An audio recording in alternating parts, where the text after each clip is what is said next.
Go.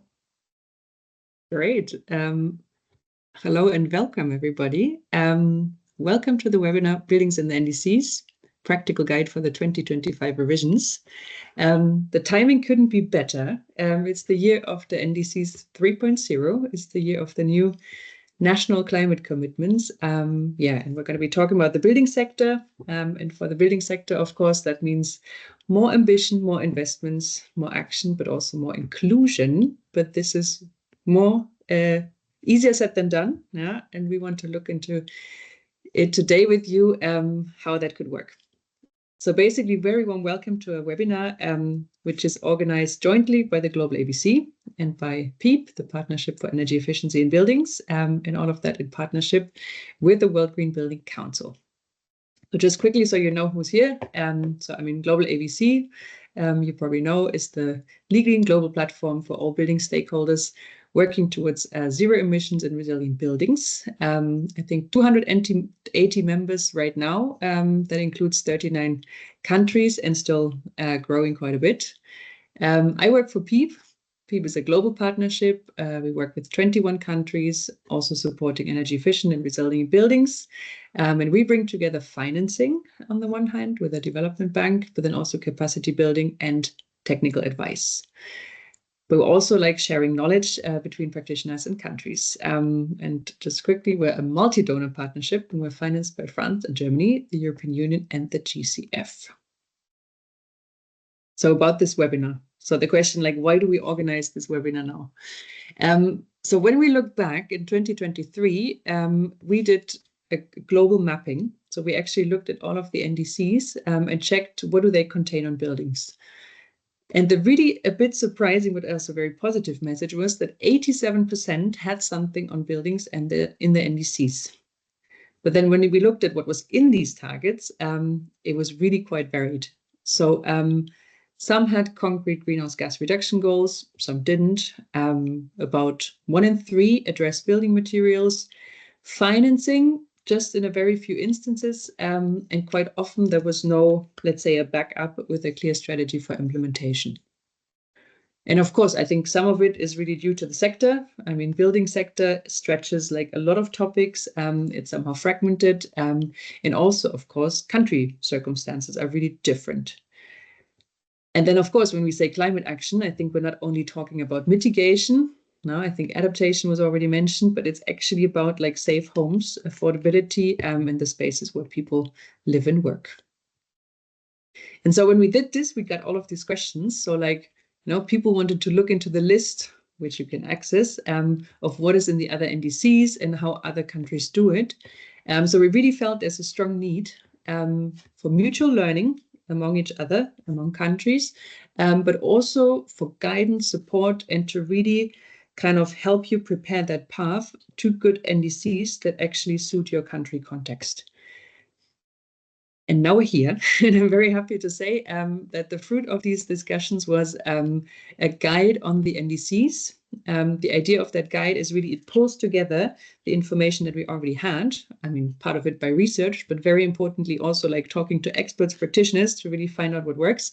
And then not only painting the picture of what we have now, but then actually looking at where do we want to go and what could be the steps that you need to take to actually get to an NDC that really addresses your country context. Yeah, and I'm very happy that we can bring this to you today. We'll introduce that NDC guide, which is called NDCs for Buildings, Ambitious, Investible, Actionable, and Inclusive. It was developed jointly by GlobalABC PEEB. And yeah, we're very happy to look into that today. But of course, we wanted to paint a bit of a broader picture. And so I think we'll have a mix of different tools, ideas, approaches that we want to show you.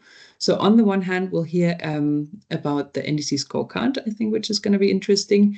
And then we'll hear from experts in countries where they feel this is where we need to go, what comes next. And I just want to really invite you. This is your webinar. Ask many questions. The chat is open. The chat is monitored. Really bring it up. And as last time we didn't succeed in timekeeping, I will stop here and I hope to set the example because, of course, I mean, we all know this is 2025. The first deadline for the NDCs was this Monday. We got a bit of a extension, but time is ticking. So yeah, let's put all hands on deck and make sure we have the time that is left to come up with great NDCs for buildings to drive climate action. I will now hand over to our colleague Kenichi Kitamura, coming from the UNFCCC. He's the program officer and will set us up. And then afterwards, my colleague Hanan from GlobalABC will take over the moderation. So Kenichi, floor is yours. Thank you, Anna, for kind introduction.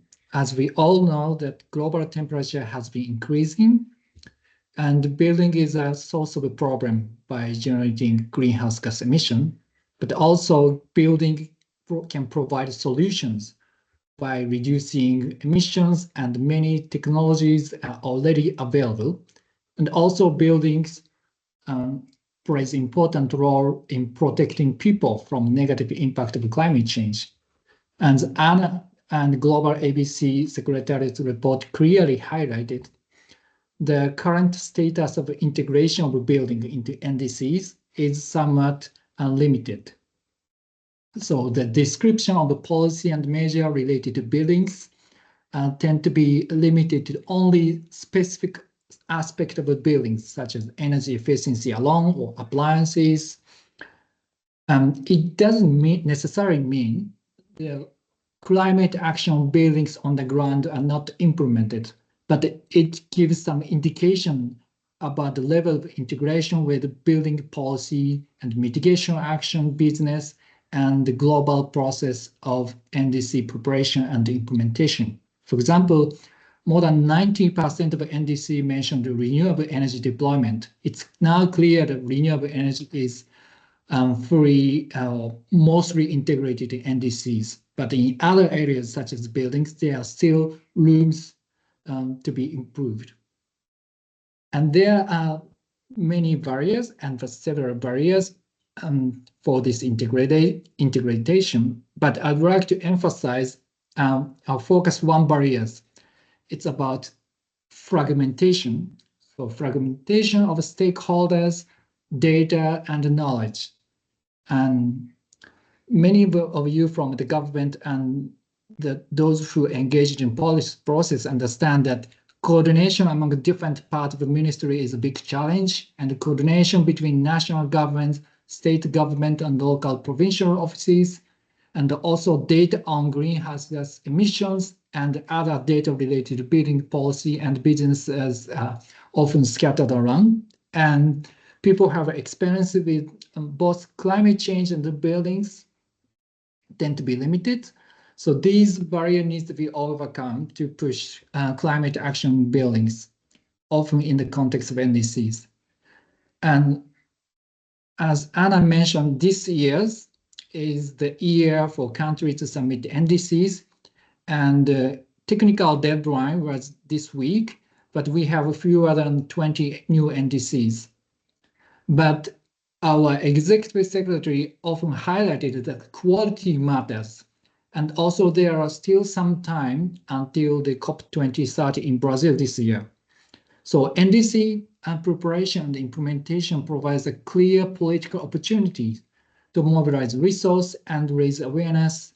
And this is really important opportunity for people like you who today joined the webinar, who can contribute by, for example, coordinating different stakeholder, different policy process, business to promote more climate action on buildings.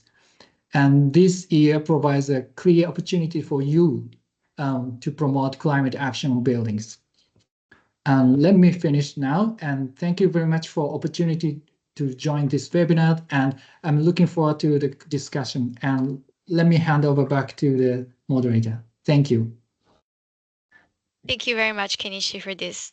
If you have any questions on Kenishi's session, we will have a dedicated Q&A session at the end, but also, as Anna said, please do use the chat for questions. So as Kenichi said, really quality matters, not just having buildings in NDCs. And this is what we try to focus on in our practical guide for policymakers on how to include buildings in NDCs. So I'm now going to hand over to Shravya Reddy, who has led the drafting of this practical guidance for us. Shravya, over to you. Thank you so much, Hanan. And whoever is manning the slides, I request that they move to the first slide. Thank you so much. It's a pleasure to be here with all of you. I did support GIZ, UNEP, GlobalABC in the development of this guide, but I had two very helpful co-authors with me, Dr. Saket Saraf from India and Ms. Ruchi Kapoor, also based out of India. So a big thanks to them, and of course to a lot of detailed guidance from UNEP and GIZ, as well as the experts who provided us a lot of input in the process. Next slide, please. The next slide. Basically, the guide really talks about how it's a how-to guide to adopt 5 different steps to ensure that as your country undertakes this 2025 revision, that the end product of this 2025 revision will be ambitious, investible, actionable, and inclusive. Obviously, this applies to the NDC as a whole, but specifically, the guide is about how to make sure that the content in the NDC related to the buildings and construction sector, i.e. the commitments or policy measures for this sector, are ambitious, investable, actionable, and inclusive. And the guide provides definitions of what that means in this context. Ambition certainly means to increase impact, to accelerate the process, and also include a broader range of measures than have previously been included in the context of buildings. Investable means that the measures and the options must be developed with climate finance eligibility in mind from the beginning. They must be driven by a principle climate change motivation and imperative, rather than being a simple building sector measure that might have a climate co-benefit. It really has to have climate in the heart of it, and of course to have a lot of financial strategies backing it to access public and financial resources. Actionable certainly means that we have to take into account implementation arrangements, governance, ways to measure the progress, and to make sure that it's not really just a commitment on paper, but all the tools are in place to make sure that action is translated on the ground. And inclusive, this is something that has not received as much attention in past NDCs as it ought to have. But the idea is that the development of the commitments themselves should reflect a very inclusive stakeholder process. They should include the views and the priorities of the entire value chain of the building sector, users, developers, everybody. Next slide, please. So how does one do this? And the guide puts forward 5 steps to undertake for this revision that will hopefully end with those 4 hallmarks. Step 1 is that before countries even think about what measures to undertake, the question is to say, what are our countries, what are my countries' climate change priorities and needs? What is the climate change context and profile of the country, both in terms of its emission levels, of the country as a whole and the sector itself? Where are the major sources? And of course, on the adaptation side, to think about where the big risks and vulnerabilities are. And this really is the evidence gathering stage to understand why the commitments need to be what they need to be, and of course the balance for each country between adaptation and mitigation. Next slide, please. Of course, every country will be in its very unique circumstances and will be the best judge of what its climate priorities and needs are. But to provide a simplistic rubric, we did say that countries could be perhaps divided into 3 categories, and this is not sort of least developed country, developing, developed, or low income, middle income, high income. We actually thought that no, countries, it's really about the maturity of the building sector, about the level of sophistication, technical capacity, and governance and policy capacity in the building sector, and how much it has already progressed in terms of taking climate action. And based on that, we came up with 3 categorizations saying early stage market maturities, countries where the building sector is really at that early initial stage of wrapping its head around climate mitigation and adaptation and what can be done. Mid-stage, countries that are part of the way down the line, have some experience with climate action in this sector, but now have a chance to take on more complex actions and increase the breadth. And of course, advanced market maturity, countries that have a long track record, have actually accomplished mitigation results and abatement, and have done vulnerability and risk assessments. And now it's a chance to take a more integrated approach and also start thinking about net zero approaches, even in this 2025 to 2035 timeframe. Next slide, please. Once we've done that in step one, the question is, we've figured out which of those three categories the country is closest to. And of course, a country might easily be in more than one categories, but for the sake of making this as simple as possible as a how-to guide, the idea is to say, well, if we are, say, somewhere in that middle category, some of these 8 typologies or categories of measures, policy options, will be applicable to us.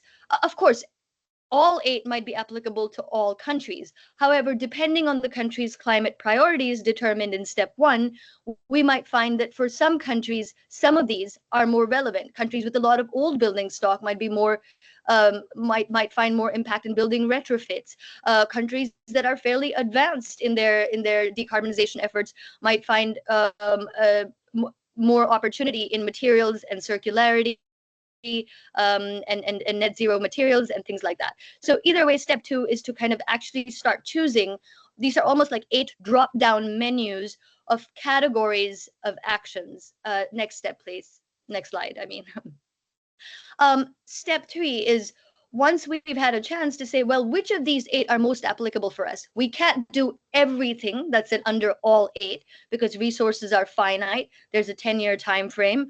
And how do we prioritize? Well, in step 3, the idea is to select certain policy options that are most appropriate for that particular country under one or more of those 8 categories. Some examples of how this has been done in a comprehensive way are in existing NDCs, UAE, Turkey, Colombia. But this guide also offers, we've done a lot of literature review and sort of helped it become a sort of one-stop shop. So instead of reading scores of NDCs and a lot of other literature, we pulled together some of those policy options right here in this one guide. Next step, next slide, please.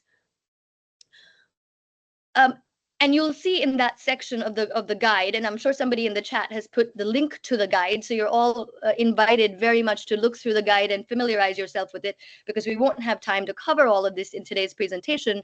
But in the guide, you will find that under step 3, each of these categories, these 8 categories, opens up into a menu of possible policy options. And we have cross-referenced for ease to say, well, if your country is in sort of early stage market maturity, some of these options marked with an X might be more appropriate as a starting point for your country for inclusion in this NDC. If your country is at an advanced market maturity, then the ones marked with X in that column might be more appropriate for you to take on.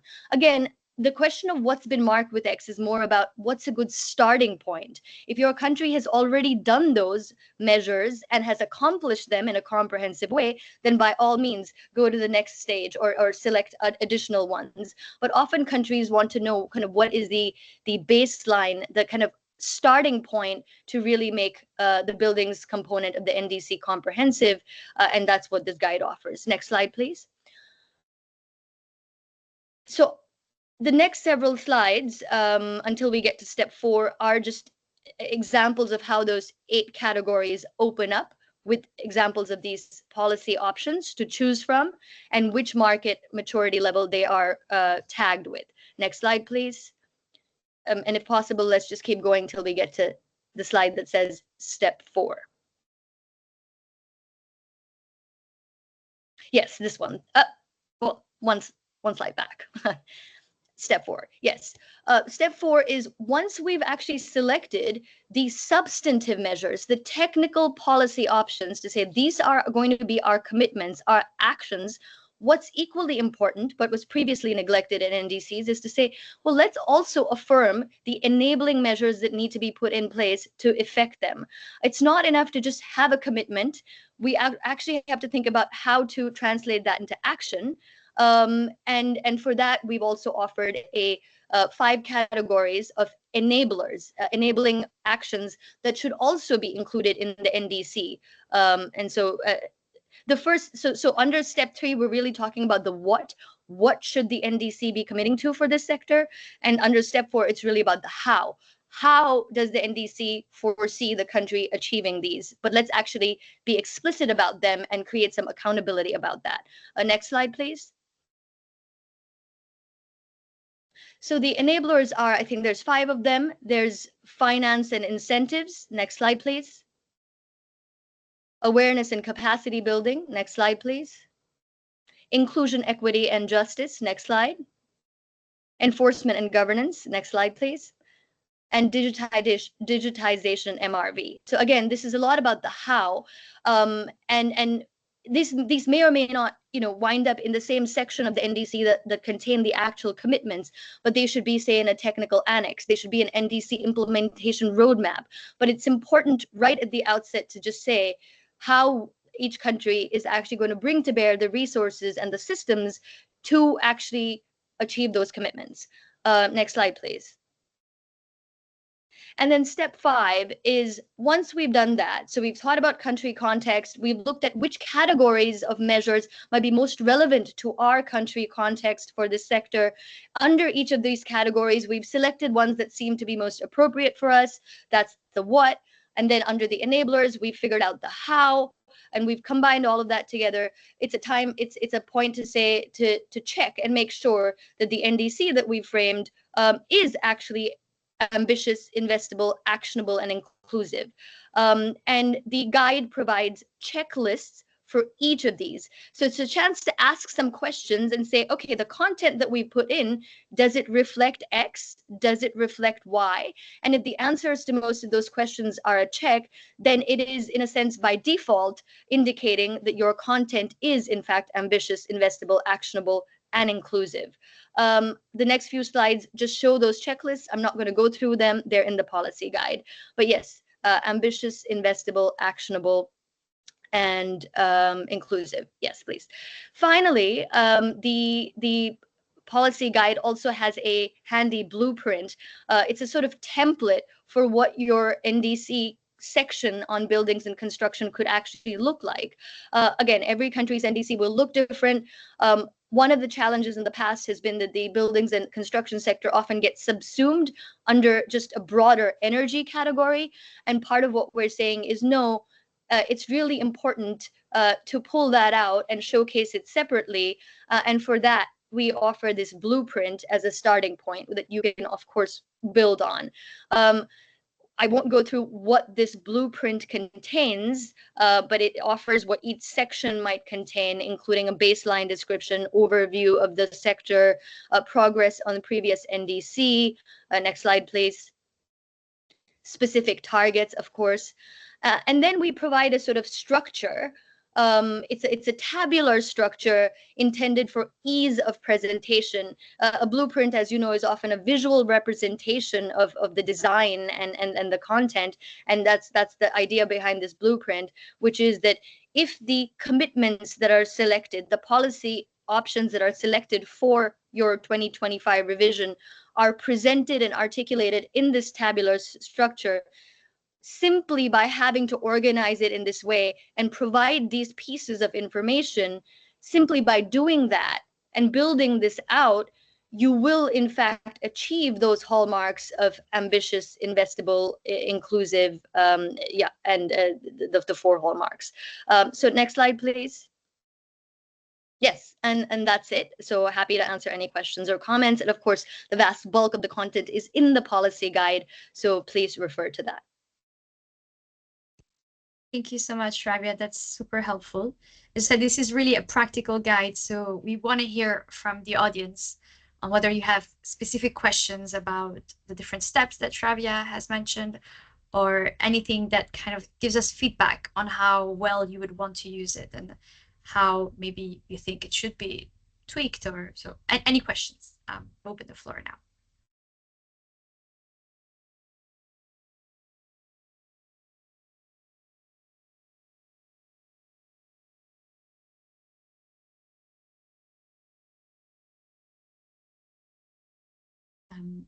If you have questions later on, you can also send them to us by email once you familiarize yourself with the guide. I think Antara is going to send everyone the slides, so you could always reply to Antara's email, and she will make sure that the questions are sent back to us. But I'll give another few minutes for people to think through their questions. Yes, Carmen, go ahead. I have to unmute you, don't I? I can't do that. Antara, can you unmute? Yeah, thank you. Yeah, I have been unmuted. Thank you, and congratulations for the great work. Congratulations for all the team. I think this is a great guide. It will be very helpful, I think, for the jurisdictions that apply it. My question is maybe on next steps or steps that have been taken with this guide, specifically if you have tested it with some countries, or how are you approaching the governments to help them in using this guide, if there is anything planned for the Global Alliance or PEEB or any other partner? Thank you.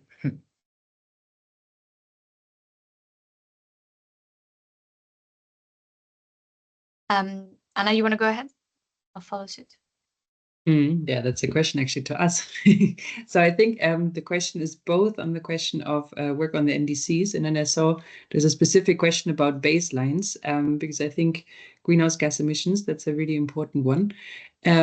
So for our part, so we have one large program called PEEB Cool that is working with 11 countries, and we're currently defining the work plans there.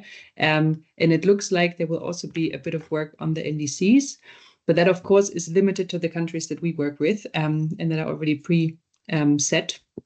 We will also do quite a bit of work on MRV, and that whole question of emissions monitoring, climate financing, Article 6 throughout the year. So I would just say stay tuned, and I think there will be a lot that actually benefits also a wider range of countries. And yeah, very happy. I mean, if you want to get in touch, please feel free. I'll put the email in the chat.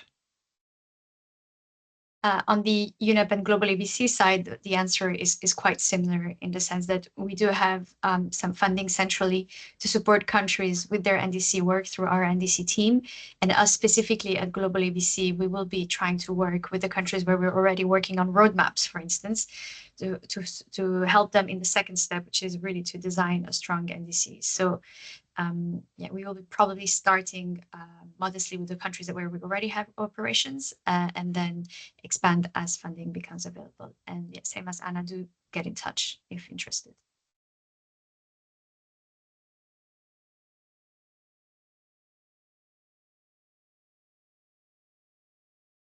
Hi, I have a question. Can I go next? Yes, go ahead, Jay. Sure. My name is Jayashree Srinivasan. I work with the World Bank. We are working on we put together this global data set on building energy codes, their coverage, stringency, and enforcement. It's like a global data set. I can paste the link here. I'm coming more from your step to, the having building energy codes being, one of the first fundamental steps.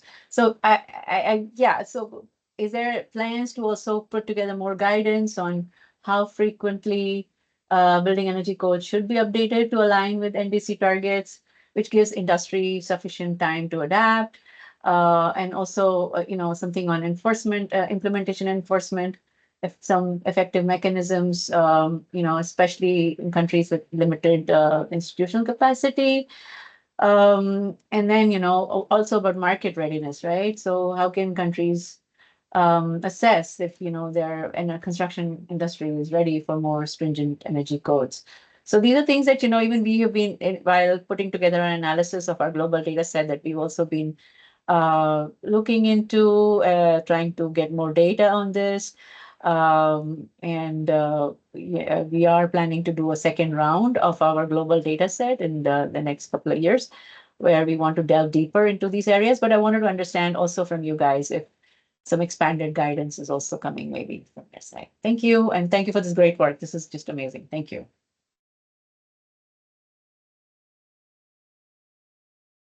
Hanan, should I do a quick one?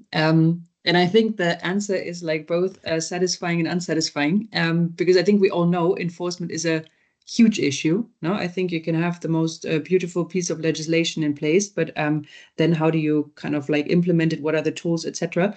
It is one of the topics we're working on in PEEB. So one of our activities is on policies, and very explicitly we said this is not just like support on what might be the best policy, but actually really often the question is like, yeah, tools, etc., how to implement it. And yeah, I think we'll catch up on this one, and there will also be more work coming out of PEEB on exactly this issue, 2025 and then 2026.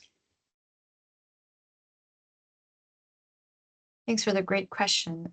Next, I think Bosa, your hand is raised.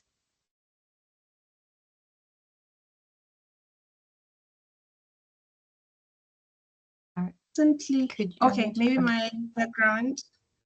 Can you hear me? Yes, we Oh. can. Hello? Am I muted? We can hear you, Bosa, yeah. Oh, okay. I'm Bosa from Botswana. I'm with the Green Building Council of Botswana. So I've been interested in looking into how buildings can simultaneously also produce food, energy, water resources. I've been looking more into the building integrated food, energy, water model as a strategy to sort of enhance sustainability issues. And then I discovered that at the NDCs, especially for 2025, there was a new section that was introduced under the food, energy, water nexus. And then I wondered, is that an opportunity now for the NDCs to also incorporate the food, energy, water sectors, as opposed to just looking at them as a silo, but also incorporate and see opportunities of how to develop frameworks under the NDCs that also speak to that. It's just something that crossed my mind, and I thought to bring it up and hear what you guys have to say about it. But besides that, this is really brilliant. I'm enjoying the presentation. It's really practical work that's helping us, especially in the Global South, to be able to implement this. Thank you so much. Fabia, do you want to take this one? Maybe reflect as to how the guide could help if that is the approach that a country prefers taking.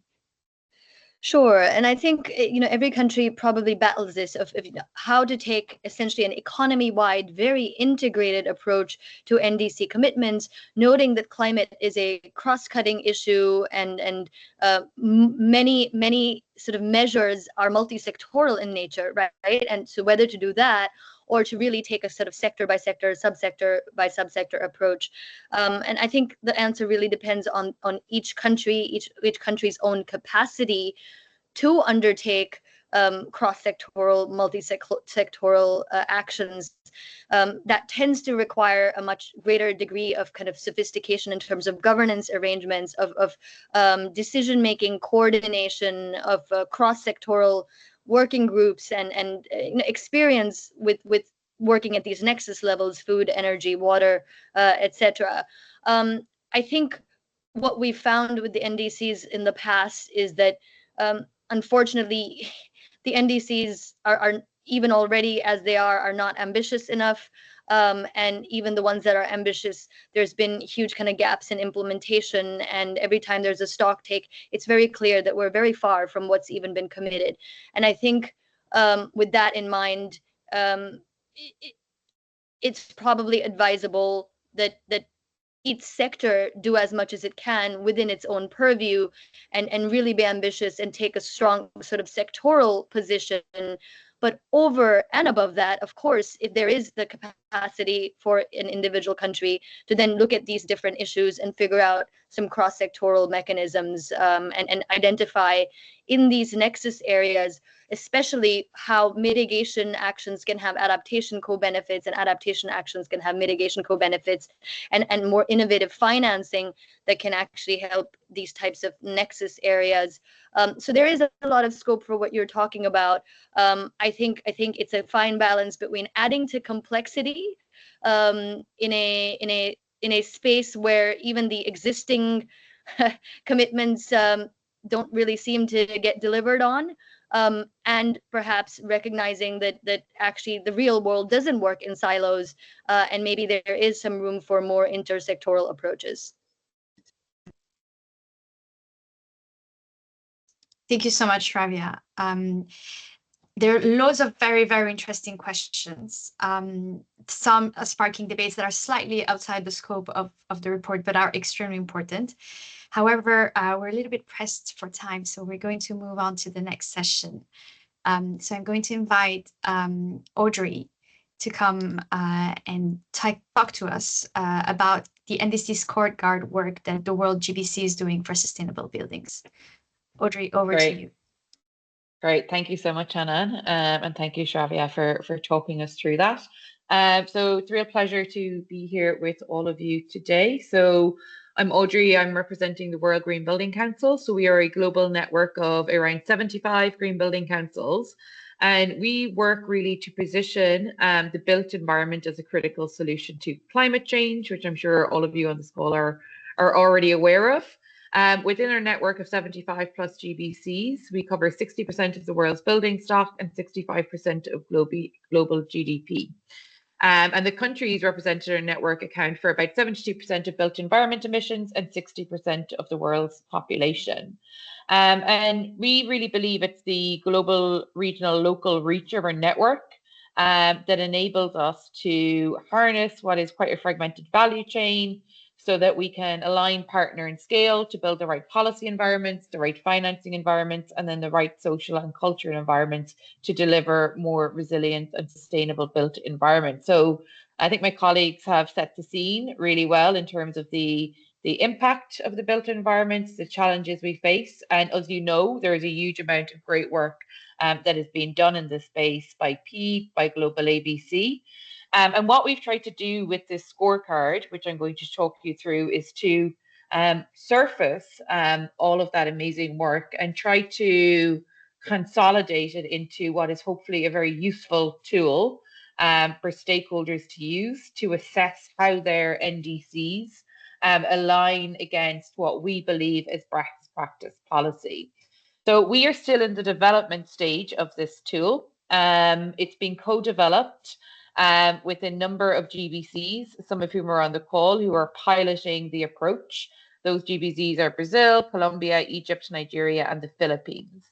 And really the idea, what we're trying to do is to identify what are the most impactful policy measures for buildings that exist that we feel should be in an NDC, but also provide an assessment tool to understand how do those best practice policy measures that we feel should be in the NDCs, how are they reflected in the national policy frameworks as well? And this formed part of a wider campaign that we've developed called Be Bold on Building. So if you just go to the next slide. So essentially what we're aiming to do, like I said, is to provide that summary of best practice policy measures. We are currently in the process of ranking them according to their impact across a number of different categories. So recognizing that it's not just, emissions, but there's other categories. And that's hopefully speaking a little bit to the earlier question on, the different nexuses that we're working towards. The idea is then that, countries are able to take this tool and assess and compare how their NDCs align against policies that are needed to deliver us on a 1.5 degree pathways. Currently, NDCs are putting us on a 2.5 to 2.9 degree pathway. So it's really important that we're recognizing the inherent potential in our sector. And the other thing that we are hopeful that this tool will be able to do is provide a gap analysis against the NDC ambition, the national policy, and where implementation is. And hopefully it provides a framework that enables stakeholders and countries to align that together so that we are putting commitments into action. So really trying to close that gap between, the ambition in an NDC, the ambition in the national policy framework, and then how is that translating to policies that are changing on the ground. So if you just go to the next slide. So we will be launching a digital tool in April. And And you're probably wondering, well, what exactly does it look like? So in the next slide, we can show you a bit of a sneak preview that we're working on. So as I said, we're still in the development phase. So we've been doing a lot of desktop research on like what are the best types of policies that should be in an NDC. We've lent heavily on the work that Shravya is doing. So using that and other work, the great work that PEEB have done to inform this research, to put together a suite of policy measures across these different categories. We have just had a consultation on these policy measures, so hopefully some of you had a chance to input into that. And we're in a process now of sense checking them, cross-referencing them, and seeing how they trying to rank their impact. So, you know, for example, we know that energy efficiency is really key to getting the sector on track. How can we rank the impact of an energy efficient policy? So a lot of work is taking place at the moment to ensure that we get this tool finalized. And the idea is that we will be launching it in April. And we will be hosting and a number of workshops and webinars to ensure that stakeholders who are interested can get trained up in the tool. So the next slide, you can just see opportunities to get involved. So I would really welcome you to get in touch to hear more about some of the regional workshops we're running. The first workshop takes place at the end of March in Chile, in Mauritius, in Brussels, and potentially one in MENA and also Asia. So we would encourage you to get in touch if you're interested in attending and providing feedback on what we've developed. We also encourage you, whether you're a country or another institution who's working with government and climate, to use the tool to do that assessment of your NDC and of your local policy framework to see where there is potential actions that can be taken. And also, like I say, this forms part of a wider campaign that we launched ahead of COP29 last year, which is calling on governments and industry stakeholders to really be bold on buildings in terms of their NDCs and in implementing them, because we feel if we are going to close the gap, we really need to recognize this sector, and that really requires governments and the entire value chain to be bold on buildings and realize that potential. So we will be updating some of those campaign assets, and we've got some exciting campaign tactics that we will be deploying in the lead up to COP, and I hope that many of you will be able to join us in supporting that campaign. So I will pause there, but just to say, you know, keep an eye out for this launch in April, and then, you know, join us in this campaign to be bold on buildings, and please do feel free to get in touch to learn a bit more. So thank you all. Happy to take any questions if there's time. Yeah, if we can keep questions to Audrey in the chat or towards the end so we can move on with the panel, but yeah, please do jot them down in case we don't get to them. Thank you so much, Audrey. So now you've heard from us, the guidelines, policy briefs providers, and now we really want to be hearing from people who are looking at the practice, at how they're designing these NDCs, and how what are the challenges from the ground up when trying to design strong NDCs. So I'll first open the panel with a question to Liliana Campos Arriaga, who's the director of the Energy Efficient Refurbishment of Social Housing in Mexico and the coordinator in Mexico for the Global Partnership for Energy Efficiency in Buildings, PEEB. So hi, Mariana, thank you so much for participating to our webinar today. The question that we would like to explore with you is, from the Mexican perspective, where do you see the biggest opportunities for the next generation of NDCs? Do you also see some challenges? Yes, thank you. And thank you for the invitation. And it's really great to hear all the efforts that are going towards defining more ambitious and investable and actionable and inclusive NDCs in buildings. So as we previously commented, not only the Mexican government, but any government can benefit from these guidelines to define and effectively design NDCs for the building sector. In the case of Mexico, the first step, that is identifying the country circumstances, is really key. So basically what you need to do is to specify the climate change needs, but also to assess correctly the greenhouse gas emissions from the building sector.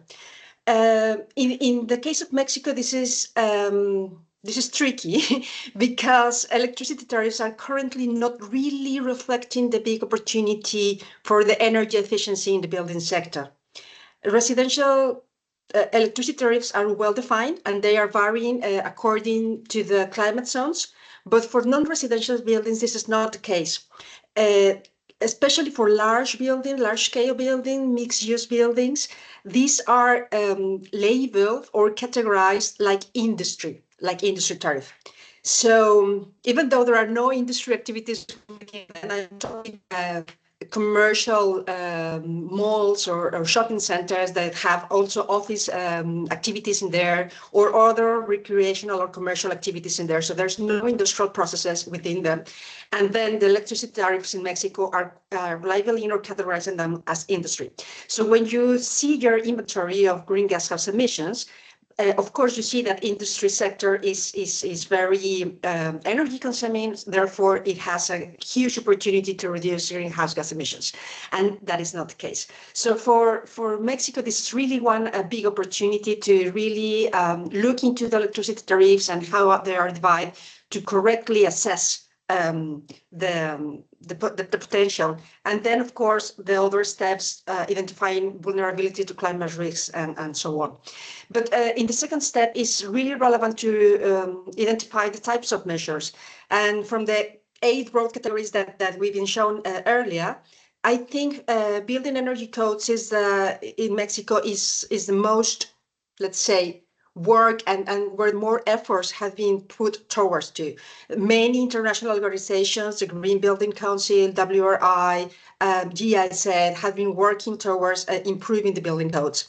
And we also mentioned earlier the heterogeneity of the building sector, and it is very fragmented. So this alignment amongst the federal, state, and municipal governments is key, is crucial to put in place these measures. Also, we are lacking in Mexico from a building performance labeling. We don't have that yet. And this is something that as PEEB in Mexico are trying to implement to really reinforce and make cross efforts with all the stakeholders. Then selecting the appropriate measures, of course, it will be this menu of policy options that we have already presented. And I think we are far from adopting performance-based building standards yet, but we have the Mexican taxonomy, sustainable taxonomy, where the construction sector is also represented, and we have like 10 activities for the building sector. So there you go. You have something to align with in these thresholds and metrics that have already been established. So then we have like the 4th and 5th steps that's ensuring the enabling conditions, which PEEB is really working in Mexico with the local and state authorities. And then we need to check, and this is, I think, where the scorecard that is being shown previously can really help to check whether these NDC measures that we're selected are ambitious and investible, actionable, and inclusive.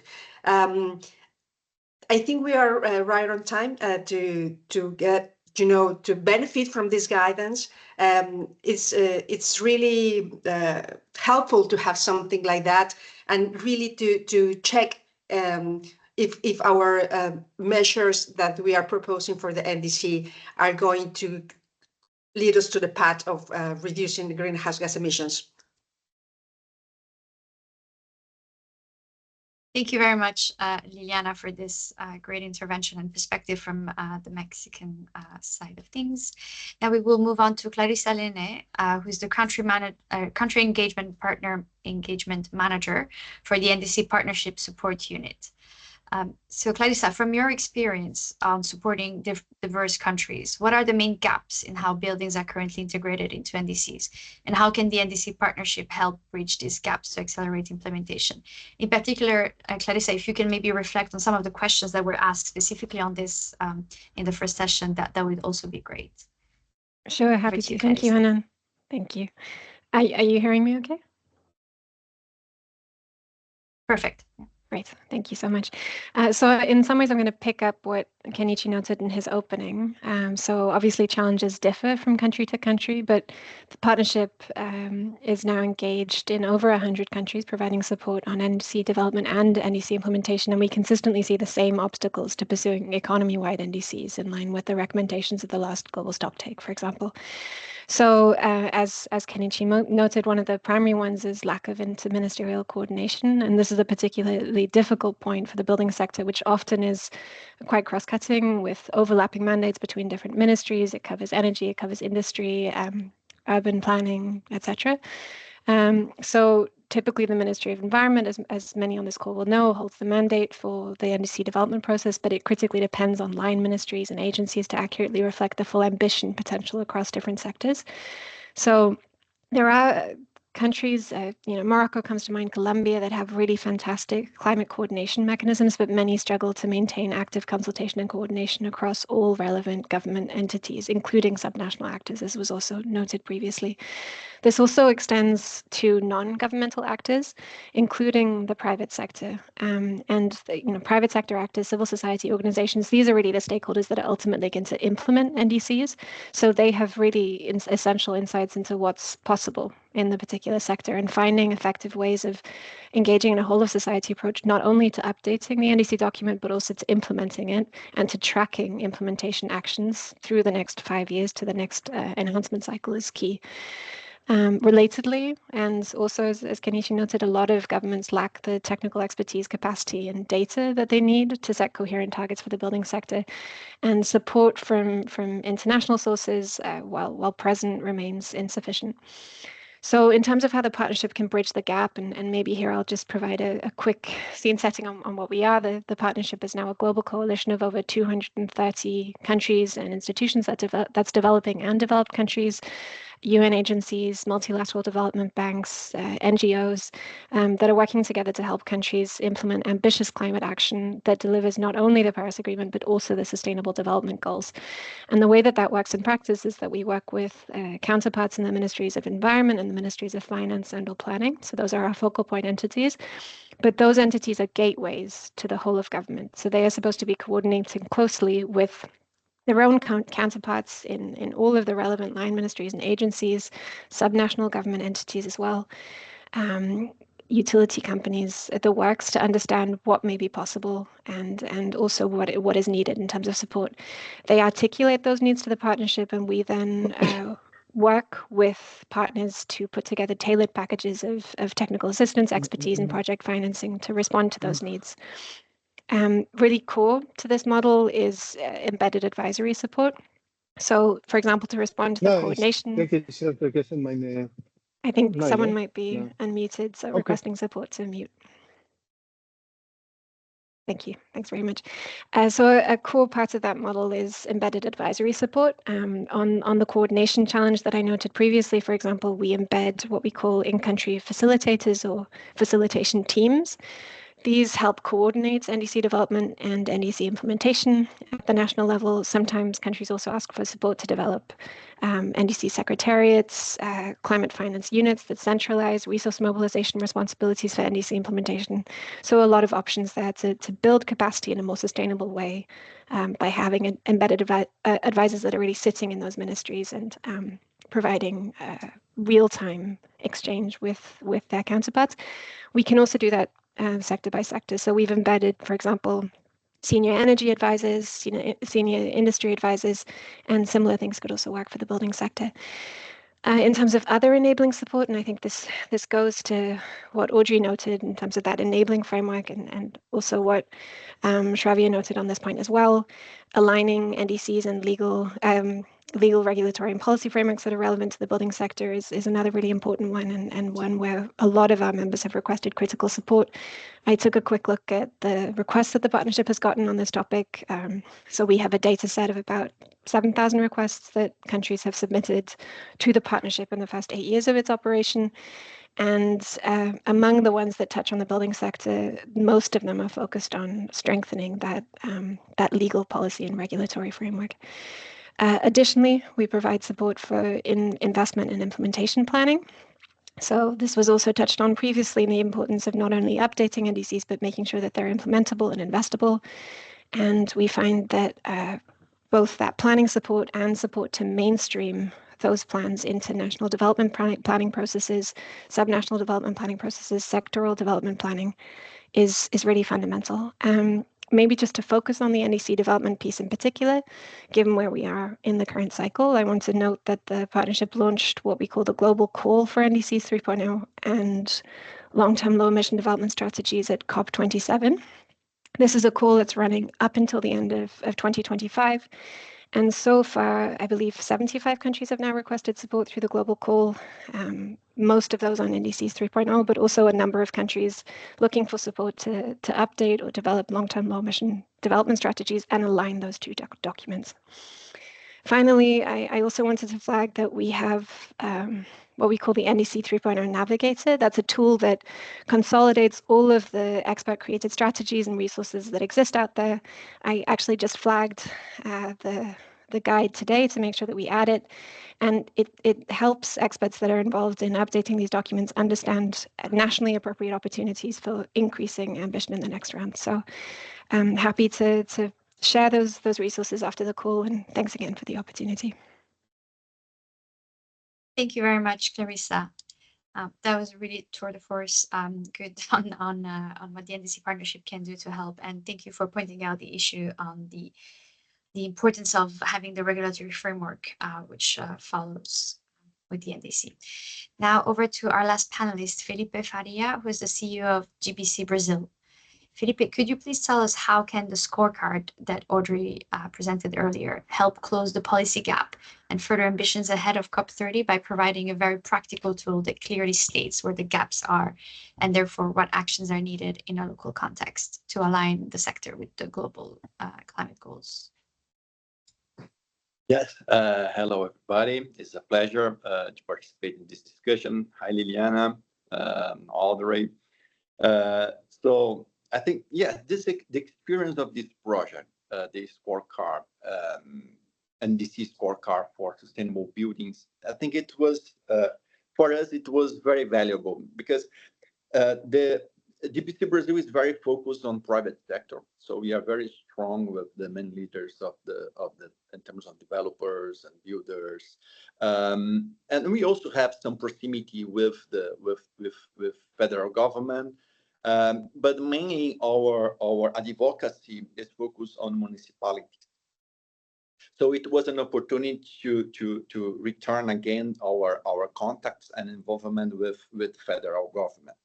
And I think that the first good point about this project, which is like to mapping all the legislation that we have that in certain way connect the NDCs with and national policies with built environment. So I think it was the first stage of this project. The Brazilian NDC was updated in last November. So it's quite aggressive, like 59% of reductions, between 59 to 60 something. So and the gap is the implementation. But it was interesting when we start to map all the public policies that we already have that in certain way connected adaptation mitigations with the built environment. There are a lot of things. And then we start to observe that there is even like a gap between the legislator, that the policymakers that work on the action plan for this year. They are working the action plan to show results according to the Brazilian NDC. So we start to see that sometimes when you already have like a national policy approved in the past that have some statement that connected with adaptations and mitigation, it makes easier for the policymakers that are working on in new programs right now to approve, because maybe you do not need to pass through the Congress for a new big approval, something like that, because you already have like we in Brazil, we have a national climate change policy that allows the municipalities to put some incentives for green building, for example. So we already have like pre-approval legislation that you can use as an argument to move on quickly. So we have this precedent. The problem with our legislation is also the enforcement and implementation. So maybe you can learn a little bit, lesson learned, to see what you need to improve in order to make this time possible to implement. We identify some disconnections between the different ministries that is working in different policies, but connected with them in certain way. And a lot of disconnections between federal policymakers with the municipalities. So I think this is the project. We concentrated with federal policy, but we decide to make an experiment to check what's happened in the city of São Paulo with the city hall, and then we identified like some disconnections between like the climate action for the city of São Paulo. So not a lack of dialogue with federal government. So this is one of the points. At the end, we will have like, now we are in the second phase, which is how we can advocate, increase our advocacy in this phase that we define the action plan for the Brazilian NDC.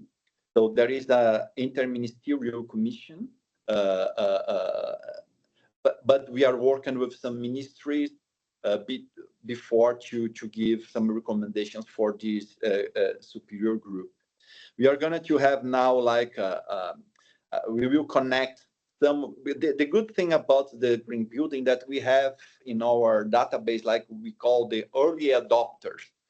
So if there is someone, that's people that can apply for new ideas connected with mitigations and adaptations, is the one that is behind this green building movement.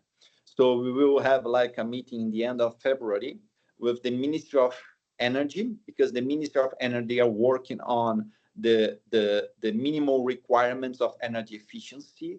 It's going to be mandatory for all public buildings and the private buildings. So this it's a big project from the Ministry of Energy. We will have people from the Ministry of Economy also will be there, because they are working the Brazilian taxonomy, which aggressive, by the way. Just to have I don't know if you are someone technical, but like in terms of benchmark, they wanted to have something about 20% more efficient than ASHRAE 90.1 2016. Maybe a LEED platinum building do not reach this goal. Probably they will review, because it's very, very aggressive. And also we will have the people from the city of São Paulo to present the climate action to the Ministry of Energy, to the Ministry of Economy, and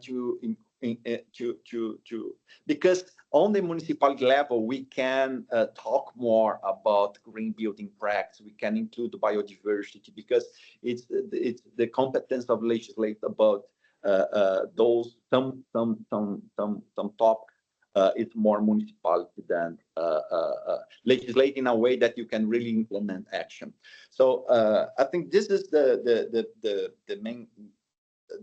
I think now with this project, we will be more involved with those high-level discussions. We are able to. I'm missing a lot of. I miss more topics about adaptations. I think resilience. I think is something that we are missing a lot in those federal discussions, especially water. I think we need to be more alert about that, especially in country like Brazil, because people think, there is a lot of water in Brazil. There is in certain part of the country, but the ones that we have, the big cities, we are in a stress of water supply. So I think there is some gaps about resilience that I'm observing all those NDC discussions. But yeah, so this is our experience that I share a little bit. It's in quite the beginning of the process. Probably in April, May, we will have more information about this project. Thank you very much, Felipe, for bringing the perspective from how we can then implement at the subnational level. What are the issues and what are the advantages of doing so? So now we have ahead of us about 20 minutes for questions.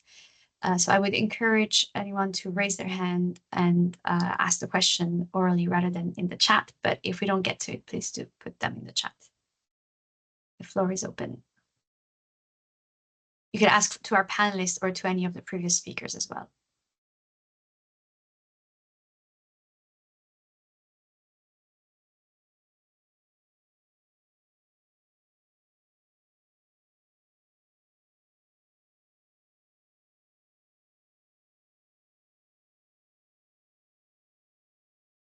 I think most questions in the chat have been answered. There was one question in the chat that I found very interesting, a bit tricky. Maybe that would be one that we could put to our speakers, because I think there was the question about, well, kind of that discrepancy sometimes between the local level and the national level, and how basically, well, it trickles down from an NDC to then basically get alignment between the different types of, between the different levels. So if you have any insights, I think that would be one that we haven't really answered in the chat.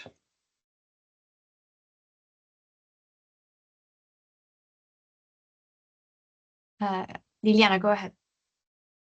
Yes, thank you. I think that question was from Marco Villalobos from Mexico, and he knows very well that we have this this gap to fill in Mexico, and I think in several countries.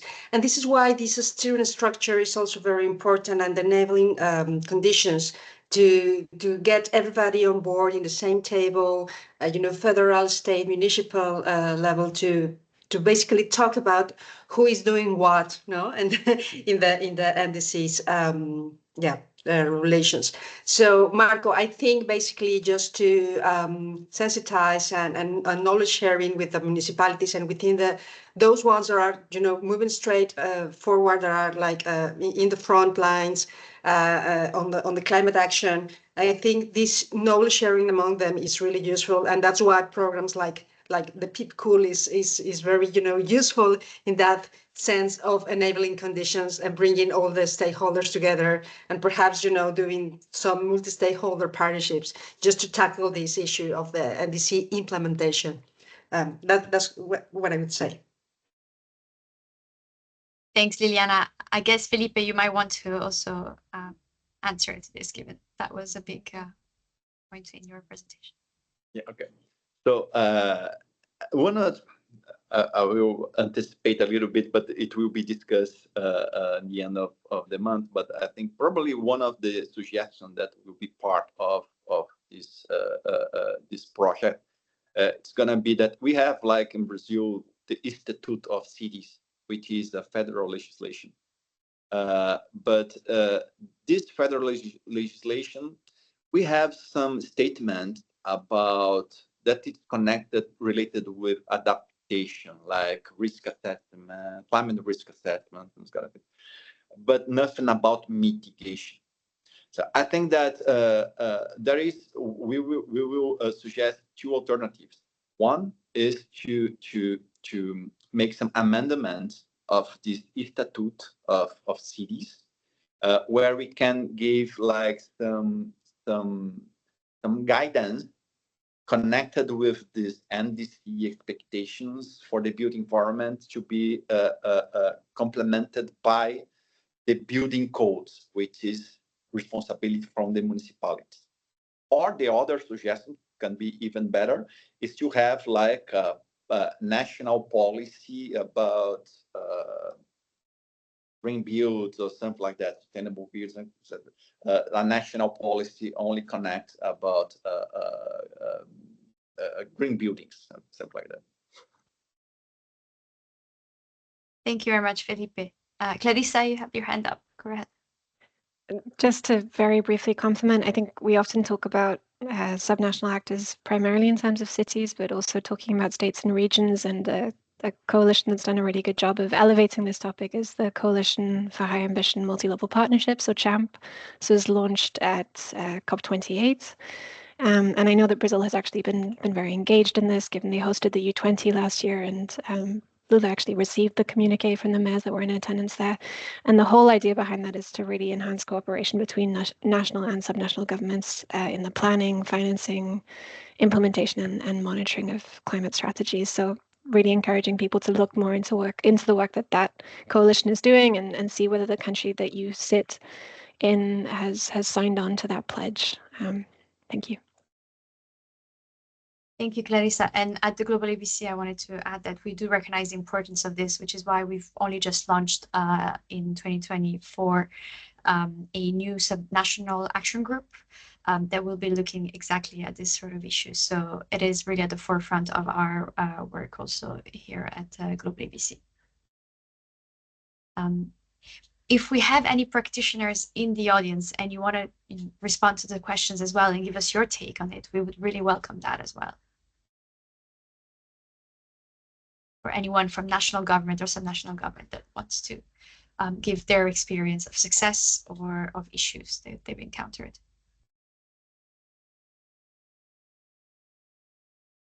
Just going through the chat to see if we have any additional questions. So Marco, I trust your question has been addressed. And Thomas, that's a very good question, a very technical one, which maybe we want to take offline as well. But yeah, it is one of the issues. I'll just give the audience a bit more space to think about whether they want to ask more questions.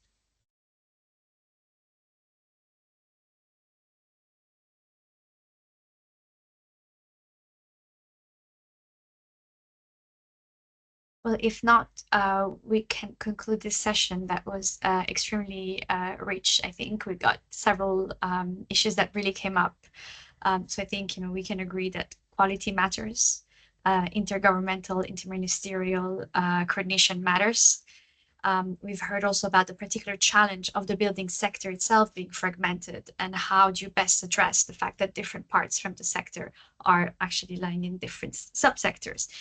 And then we've also spoken about the importance of, how do you translate the NDC into implementation, and how do you ensure that the enabling environment follows suit with a strong regulatory framework present, but a strong implementation and enforcement of the regulatory measure. We also spoke about the issue of devolution, of the importance of the strategical advantage of addressing things from the subnational side as well. So I think we've kind of covered quite a lot of ground. It just shows just how important NDC as a paper is for a country. It's not just a set of commitments. It is an opportunity to think about the linkages through your economy, to think about it as a resource mobilization document, to think about it as an opportunity to really work through the enabling environment. So we really hope that our guide can help you with that. And we would encourage you to stay tuned on the work of the World GBC on scorecards, as well as the work that as UNEP will be doing and trying to do in country, as well as PEEB. So I think this is mostly all from us on the perspective of the paper. We heard about many other initiatives going forward, and we just want to remember that PEEB is currently working with 11 countries to define activities and is potentially providing support to these countries on NDCs, as Anna had mentioned. And as I mentioned, GlobalABC has plans to support NDC formulation targeted implementation in country.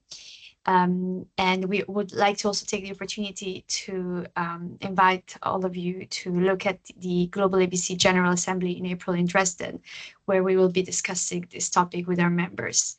Come join us online or in person if you've received the invitation. And if you're just interested in understanding what the GlobalABC or PEEB does, do get in touch with Anna or I through Antara or through our LinkedIn profiles. Anna, do you want to have a last word, last wisdom? I'm not sure I can add wisdom, just a big thank you. Now, I think we had 2 really good sessions, a lot of breadth. I think there was question for the recording. Yes, absolutely. And yeah, just to encourage you, I mean, get in touch with our presenters, with our panelists. Time is now, right? I think like we have the rest of the year almost to bring up a few really good NDCs for buildings, and then let's just continue the work. No? Thanks, everyone. Thank you so much, everyone. Bye. Thanks to our speakers and our panelists. Thank you. Bye.